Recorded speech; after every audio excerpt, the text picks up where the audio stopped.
रोजगार मेला कार्यक्रम में शामिल हुए मंत्री सांसद, कई को मिला नियुक्ति पत्र। शहर के न्यू टाउन हॉल में रोजगार मेला के आयोजन पर कई वरीय भाजपा नेता शामिल हुए, जिसमें केंद्रीय मंत्री अन्नपूर्णा देवी, सांसद पीएन सिंह, विधायक राज सिन्हा सहित कई अधिकारी मौजूद रहे। मालूम हो कि प्रधानमंत्री नरेंद्र मोदी ने आज देश भर में विभिन्न भर्तियों के तहत चयनित किए हुए लगभग हजार युवाओं को नियुक्ति पत्र वितरित किए। इस दौरान वह सभी युवाओं के साथ वीडियो कॉन्फ्रेंसिंग के जरिए नवनियुक्त युवाओं को संबोधित भी किया। केंद्र सरकार की रोजगार मेला पहल के तहत नियुक्ति पत्र का वितरण भी किया गया। इस दौरान देश भर में 43 जगहों पर तीसरे चरण में रोजगार मेले का आयोजन किया गया। न्यू टाउन हॉल में वीडियो कॉन्फ्रेंसिंग के जरिए युवाओं को संबोधित करते हुए प्रधानमंत्री नरेंद्र मोदी ने कहा कि राष्ट्रीय स्तर पर होने वाले ये रोजगार मेले एनडीए और भाजपा सरकार की नई पहचान बन गए हैं। आज एक बार फिर हजार से ज्यादा युवाओं को नियुक्ति पत्र मिला है। मुझे खुशी है कि भाजपा के शासन वाली राज्य सरकारें भी लगातार इस तरह के रोजगार मेले का आयोजन कर रही है।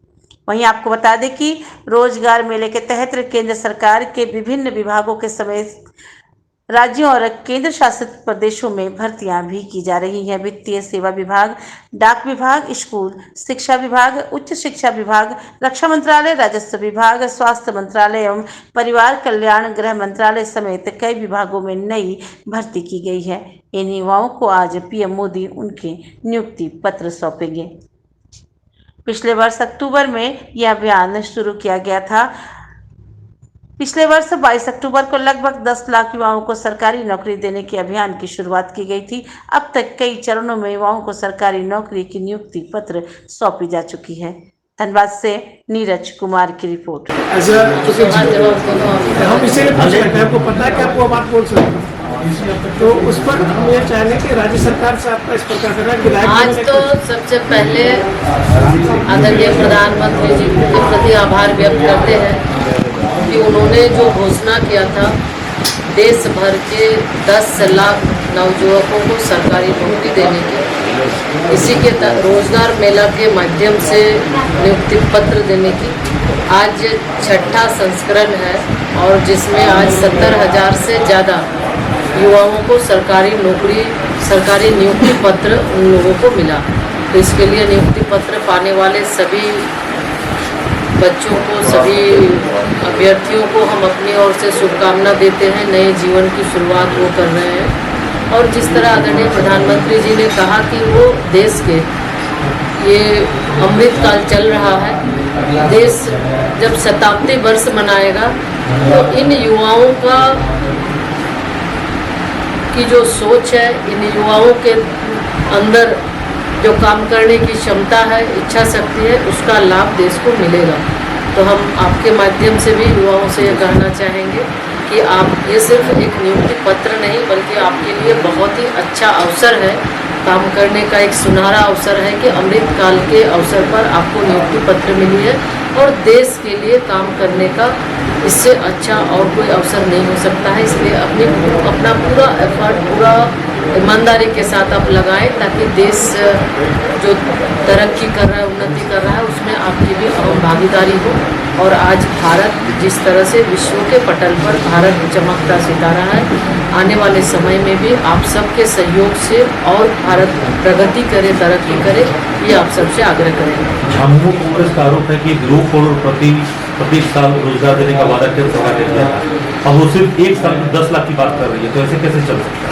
जब से आपने देखा होगा, शायद अगर आप डेटा निकालिएगा तो ये आपको पता चलेगा, 2014 के बाद से जब से देश में यशस्वी प्रधानमंत्री जी के नेतृत्व में सरकार बनी है, सरकारी नौकरी के साथ साथ जिस तरह की उन्होंने कहा कि बिना गारंटी के मुद्रा योजना, स्टैंडअप इंडिया, स्टार्टअप इंडिया और जो आधारभूत संरचना का विकास हो रहा है, आज भारत रक्षा क्षेत्र से लेकर एक छोटे से छोटे चीज़ों से लेकर रक्षा के क्षेत्र में भी अब निर्यातक बना है। अब भारत की एक अलग पहचान बनी है तो जाहिर सी बात, जहाँ इतने आधारभूत संरचना का विकास हो रहा है तो उसमें भी हमारे युवा को रोजगार का अवसर मिल रहा है। एक और आप देखेंगे तो 100 से ज़्यादा यूनिकॉर्न बने हैं, उससे भी हमारे युवाओं को रोजगार का अवसर मिला है। स्टैंड अप स्टार्टअप इंडिया के माध्यम से भी एक अच्छा अवसर युवाओं को मिला।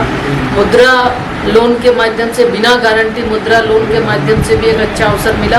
और अब हमारे युवा नौकरी लेने वाले से ज़्यादा नौकरी देने वाले बन गए हैं।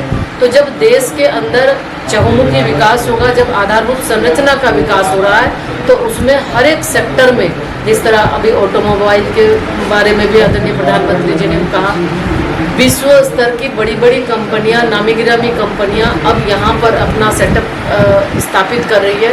तो उसके माध्यम से भी हमारे लोगों को रोजगार, हमारे लोगों को रोजगार के अवसर मिल रहे हैं। तो लगातार 14 के बाद से आप देखें तो आज बहुत ही अच्छा अवसर लोगों को मिला है। लोगों के मन में, युवाओं के मन में एक नया उत्साह जगा है और अब वो नौकरी देने वाले बन रहे हैं। राज्य सरकार की बात आप कर रहे हैं तो ये हम सभी जानते हैं, लगभग इस सरकार को भी 4 साल होने को है। आज बद से बदतर हालत राज्य सरकार की है। आज पूरा राज्य जिस तरह से देखें तो बच्चों, यहाँ के लोगों को आपस में लड़ाने का काम सरकार कर रही है। स्थानीय नीति के नाम पर बच्चों को आपस में लड़ा रही है। एक सरकार का जो निर्णय है, ये सरकार कोई तय नहीं कर पा रही है। इस सरकार के द्वारा आज स्थानीय नीति जो थी उसको रद्द किया गया, जिसके वजह से आज हजारों छात्र, हजारों बच्चे जिनको नौकरी मिला हुआ था, आज उनका भी अधर में चला गया। तो कहीं ना कहीं ये बिल्कुल अदूरदर्शी सरकार है। इस सरकार के पास कोई दूरदर्शिता भी नहीं है, राज्य के लिए कोई रोड मैप भी नहीं है कि विकास कैसे करें।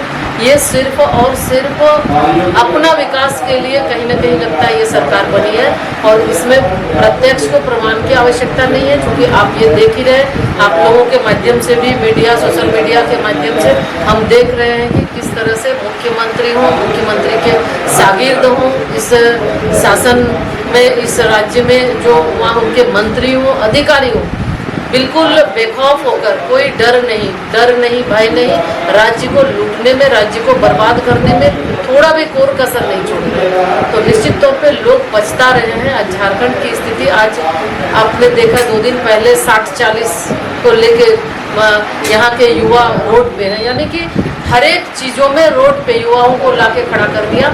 तो ये सिर्फ चाहती है कि अपना विकास हो, उसी तरह से ये काम कर रही है। आज उग्रवाद लगभग, जब पिछली सरकार थी, माननीय रघुवर दास जी की सरकार थी, पूरे राज्य के अंदर लगभग उग्रवाद खत्म था। विकास की एक लंबी लकीर उन्होंने खींची थी। आज बिजली की अगर हम बात करें तो लगभग 24 घंटा बिजली की बात उन्होंने जो किया वो दे रहे थे, लेकिन आज बद से बदतर स्थिति हो गई है। लोग ट्राई कर रहे हैं, कोई सुनने वाला नहीं। छोटा से छोटा भी काम, अगर किसी को जमीन का रसीद कटाना हो, उसके लिए वो 1000 बार वो दौड़ते हैं ब्लॉक में, कोई सुनने वाला नहीं। अधिकारी मनमाने ढंग से काम कर रहे हैं, चारों ओर भ्रष्टाचार व्याप्त है। तो बिल्कुल अराजकता